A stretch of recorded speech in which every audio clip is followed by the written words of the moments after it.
नमस्कार दोस्तों, आप सब कैसे हैं? आई होप आप सब अच्छे होंगे और मन लगा के पढ़ाई भी कर रहे होंगे। दोस्तों, लगातार जो है लगे रहिए, सफलता ज़रूर मिलेगी। जो भी स्टूडेंट, जो भी विद्यार्थी अ, अपने साथ जो है अपने साथ धोखा नहीं करता, ईमानदारी से पढ़ता है, टाइम पास नहीं करता, उसको भगवान एक दिन सफल ज़रूर बनाते हैं।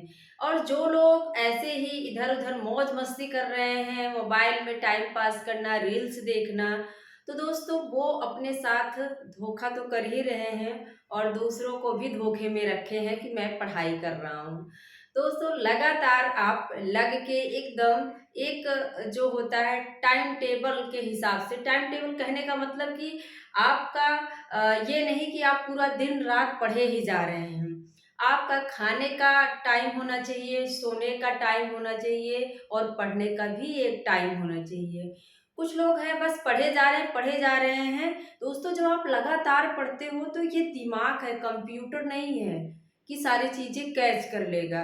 दिमाग को कुछ देर जो है रेस्ट भी दीजिए, थोड़ा देर सोइए, दिन में सोना बहुत ज़रूरी है। जो भी पढ़ रहा है मैं उससे कहूँगी कि जो भी कहीं बाहर जाके पढ़ रहा है, उसको दिन में ज़रूर सोना चाहिए। सोने से क्या होता है हमारा माइंड जो है रिफ्रेश हो जाता है। जब हम सो के उठते हैं देखते हैं कि अपने आप को बहुत ही तरोताज़ा महसूस करते हैं। तो अगर आप सब थोड़ा-सा सो लेंगे, तो जब पढ़ेंगे तो वो दिमाग जो है जल्दी से कैच कर लेगा। अगर नहीं सोएँगे, सोचेंगे कि नहीं सोऊँगा तो फिर पढ़ाई कैसे होगी? तो फिर जो पढ़ेंगे शायद कैच करने में माइंड को थोड़ी-सी समस्या हो सकती है। आप सब जो है टाइम के हिसाब से सोइए, खाइए और फिर पढ़िए। और पढ़ते समय अपने टेबल के पास कुछ न कुछ खाने की चीज़ें दोस्तों रखे रहिए, क्योंकि किताबों में ऐसा नशा होता है ना कि जब हम पढ़ते हैं, जैसे ही पढ़ना शुरू करते हैं वैसे नींद आना शुरू हो जाती है। तो नींद भगाने का सबसे सही तरीका है कुछ न कुछ खाते रहिए। पानी पी लीजिए, कुछ खा लीजिए, तो आपको नींद जल्दी नहीं आएगी। तो दोस्तों ज़्यादा बकवास नहीं करके, बकवास का मतलब कि जो पढ़ने वाले सीरियस बच्चे हैं उनको जब कोई बात करता है तो लगता है क्या ही बकवास कर रहा है। तो ठीक है, ज़्यादा बात नहीं करते हुए आगे देखते हैं। हमारा जो आज का टॉपिक है ना बहुत इम्पोर्टेंट है, इसको आप लोग लास्ट तक ध्यान से देखिएगा। और हाँ, चैनल पर नए हैं तो चैनल को सब्सक्राइब कर लीजिएगा, लाइक कर दीजिएगा, शेयर कर दीजिएगा। आइए देखते हैं संविधान में जो हिंदी भाषा है उसका उपबंध, संविधान में जो अनुच्छेद हैं उसका कहाँ-कहाँ पे मतलब जो अनुच्छेद है उसमें हिंदी का प्रावधान कहाँ पे हिंदी मतलब किस अनुच्छेद में है। तो सबसे पहले आपको ये पढ़ने से पहले ये जान लेना चाहिए कि हिंदी को राजभाषा दर्जा कब दिया गया। राजभाषा का दर्जा जो है इसको आप जानते होंगे 14 सितंबर को, 14 सितंबर 1949 को, 1979 है ना, 14 सितंबर 1949 को इसको क्या किया गया, राजभाषा। पहले राजभाषा हिंदी नहीं थी, पहले राजभाषा पहले जो है मुगलों के काल में राजभाषा जो है फारसी वारसी हुआ करती थी, मुगल थे, मुस्लिम थे। उसके बाद आप देखोगे कि 1949 में जो है भारत को राजभाषा का दर्जा दिया जाता है। अगर पूछे कि हिंदी किस भाग में है, तो दोस्तों भाग 17 में हिंदी का प्रावधान है, जगह नहीं है, यहाँ लिख लेते हैं भाग 17। अगर पूछे कि भाग 17 में क्या है तो आप ऐसे बता सकते हैं।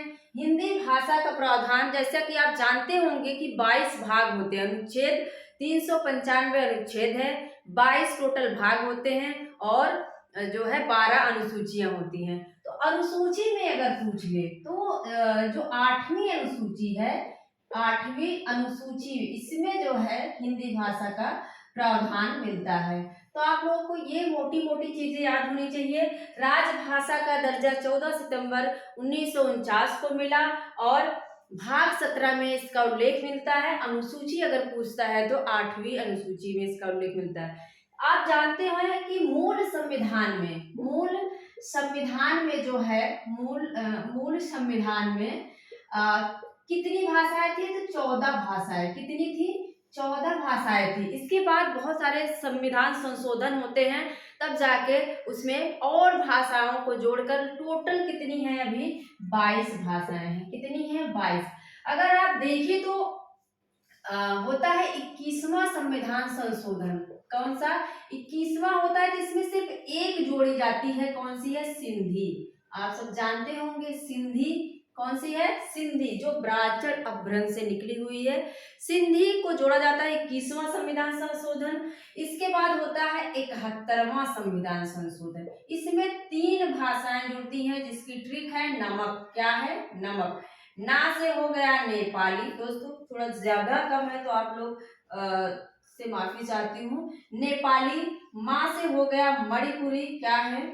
मणिपुरी। और का से हो गया कोंकणी। क्या है? कोंकणी। तो ये सारे जो हैं भाषाएं कोंकणी, या ऐसे भी लिख सकते हैं कोंकणी।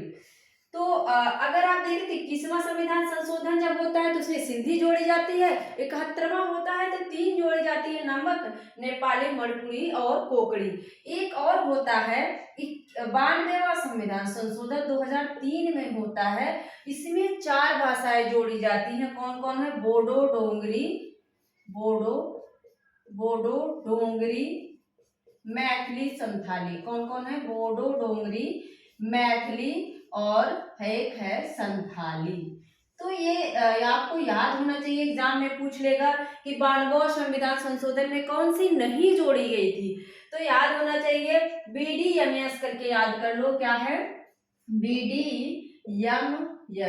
तो ऐसे याद रहेगा। तो और इधर कोई चीज देगा तो समझ में आ जाएगा। BDMS बोडो, डोंगरी, मैथिली, संथाली। बोडो, डोंगरी, मैथिली, संथाली। अब आइए हम देख लेते हैं कि अनुच्छेद 343 पूछा जाता है, सबसे ज्यादा यहीं से पूछता है कि अनुच्छेद 343 में क्या है, या पूछ लेगा कि संघ की राजभाषा हिंदी और लिपि देवनागरी। क्या है? संघ की राजभाषा हिंदी, लिपि देवनागरी होगी और अंकों का जो रूप है ना वो अंतरराष्ट्रीय रूप होगा। अंतरराष्ट्रीय रूप का मतलब हमने आपको बताया होगा 1 2 3 ऐसे जो है ना 4, इसे अंतरराष्ट्रीय रूप कहते हैं। पहले 1 2 कैसे लिखा जाता है? पहले ऐसे लिखा जाता था, 2 3 ऐसे लिखा जाता था। तो इसमें क्या था? इसमें दिक्कत होती थी, इसमें हम कंफ्यूज हो जाते थे। लेकिन 343 में उल्लेख किया गया कि अंकों का जो रूप होगा वो अंतरराष्ट्रीय रूप ऐसे होगा, 1 2 3 ऐसे सीधा सीधा याद होना चाहिए। 343 संघ की राजभाषा है, राजभाषा हिंदी, और लिपि जो है देवनागरी होनी चाहिए। देवनागरी लिपि में और भी भाषाएं हैं, जैसे कि आप नेपाली को देख लो और मराठी, ये सब देवनागरी लिपि में लिखी जाती हैं। और जो अंग्रेजी है उसकी लिपि आप देखें तो कौन सी है? रोमन लिपि है। और जो सिखों की कौन सी है? पंजाबी जो है वो गुरुमुखी लिपि में लिखी जाती है। 344 है, बहुत पूछा जाता है, राष्ट्रपति द्वारा राजभाषा आयोग का गठन। मतलब 344 ये कहता है कि जो राष्ट्रपति है वो राजभाषा आयोग का गठन करेगा। राजभाषा अभी तक जो है न्यायालयों में देखे या कहीं भी तो अंग्रेजी ही चल रही है, इसको हिंदी को दोयम दर्जे का ही माना जाता है। मतलब अगर राजभाषा आयोग का गठन जो है करेगा तभी जाके हिंदी होगी। तो राष्ट्रपति द्वारा राजभाषा आयोग का गठन अगर पूछे तो 44 में। इसको याद कैसे रखोगे? हमने याद किया कि जब किसी चीज का आप गठन करते हो ना तो बड़े चाव से करते हो। क्या करते हो? बड़े चाव से करते हो। चाव से मतलब 44। क्या है? चाव का मतलब 44। देखो जब किसी चीज का आप गठन करते हो तो बड़े चाव से करते हो, चाव मुझसे हो गया 44। ठीक है। इसके बाद है अनुच्छेद 345 से थोड़ा सा कम पूछा जाता है, राज्य का विधानमंडल। मतलब राज्य का विधानमंडल, अगर राज्य कोई जो है उसका हो कि हमारे जो अधिकारी हैं वो अपनी भाषा में अपना भाषण दे सकते हैं या कुछ भी, तो किस में है? 345 में है, राज्य का विधानमंडल। बस इतना ही जानो। ये पूछा जाता है अनुच्छेद 346। इसमें क्या है? संघ और राज्य के बीच पत्रादि की भाषा। मतलब जो संघ है, संघ मतलब केंद्र, और राज्य, उसके बीच जब बातचीत होगी, वार्तालाप होगा, तो उसकी भाषा जो है यहाँ पे अंग्रेजी ही रहती है। अंग्रेजी, और कहीं कहीं जो इसको देखेंगे तो जैसे का खा गा में विभाजित किया गया है। अगर कहीं पे हिंदी है, जैसे कुछ हिंदी भाषी क्षेत्र है, उत्तर प्रदेश हो गया, बिहार हो गया, हरियाणा, ये सब में जो है हिंदी पत्रादि की भाषा होती है, लेकिन साथ में खा वाले में क्या है, हिंदी और अंग्रेजी दोनों रखी जाती है। तो पत्रादि की भाषा यहाँ कहा जा रहा है किसमें है, 346 में। तो आपको शब्दों को पकड़ना है। यहाँ क्या करना है, राष्ट्रपति जो है गठन कर रहा है। गठन शब्द आपको दिख जाए, गठन चाव से करते हो 44, और पत्र में क्या लिखते हो, अच्छा अच्छा लिखते हो 46। पत्र में क्या करते हो, अच्छा अच्छा लिखते हो, अच्छा से याद आना चाहिए, 46 बड़ी 46। और इसके बाद है 347, मतलब अनुच्छेद 347 क्या कहता है कि राज्य की जनसंख्या की मांग पर दूसरी भाषा को मान्यता। मतलब किसी राज्य की जो जनसंख्या है, कोई राज्य है, उसकी बहुत सारी जनसंख्या मांग कर रही है कि हमारी जो क्षेत्रीय भाषा है उसको क्या किया जाए, हमारी दूसरी भाषा, मतलब उसको हमारी दूसरी भाषा का जो है दर्जा दिया जाए। तो जैसे अभी राजस्थान में मेवाती वाला जो क्षेत्र है, मेवाती वाले कहे कि इसको जो है हमारी जो है भाषा, दूसरी भाषा बनाई जाए हमारे पूरा क्षेत्र की, जहाँ पे मेवाती बोली जाती। तो वही है, इसमें क्या है, राज्य की जनसंख्या की मांग पर दूसरी भाषा को मान्यता दी जाए, मान्यता। तो एक चीज देखो, 1947 में हमारा देश क्या होता है, आजाद होता है। ये हमारी ट्रिक है, ये इसमें नहीं मेंशन है, ये क्या है, ट्रिक है। तो याद रखना है कि 47 में क्या होता है, जनसंख्या की मांग पूरी हो जाती है। ठीक है, 47 में क्या होता है, जनसंख्या की मांग पूरी हो जाती है। तो जनसंख्या वाला, अगर आपको जनसंख्या की मांग शब्द दिख जाए तो याद आ जाना चाहिए 47 में जो है जनसंख्या की मांग पूरी हो जाती है। इसके बाद है अनुच्छेद 348। इसमें एचएस का मतलब हाई कोर्ट और सुप्रीम कोर्ट की भाषा पर जो है सुप्रीम कोर्ट और हाई कोर्ट की भाषा का प्रावधान है। वैसे सुप्रीम कोर्ट और हाई कोर्ट की भाषा जो है अंग्रेजी ही है। क्या है, अंग्रेजी ही है। जब संसद जो है इसका विधि द्वारा उपबंध करेगा तभी जाके हिंदी जो है कोर्ट की, न्यायालयों की भाषा हो पाएगी, ऐसा भी हुआ नहीं है।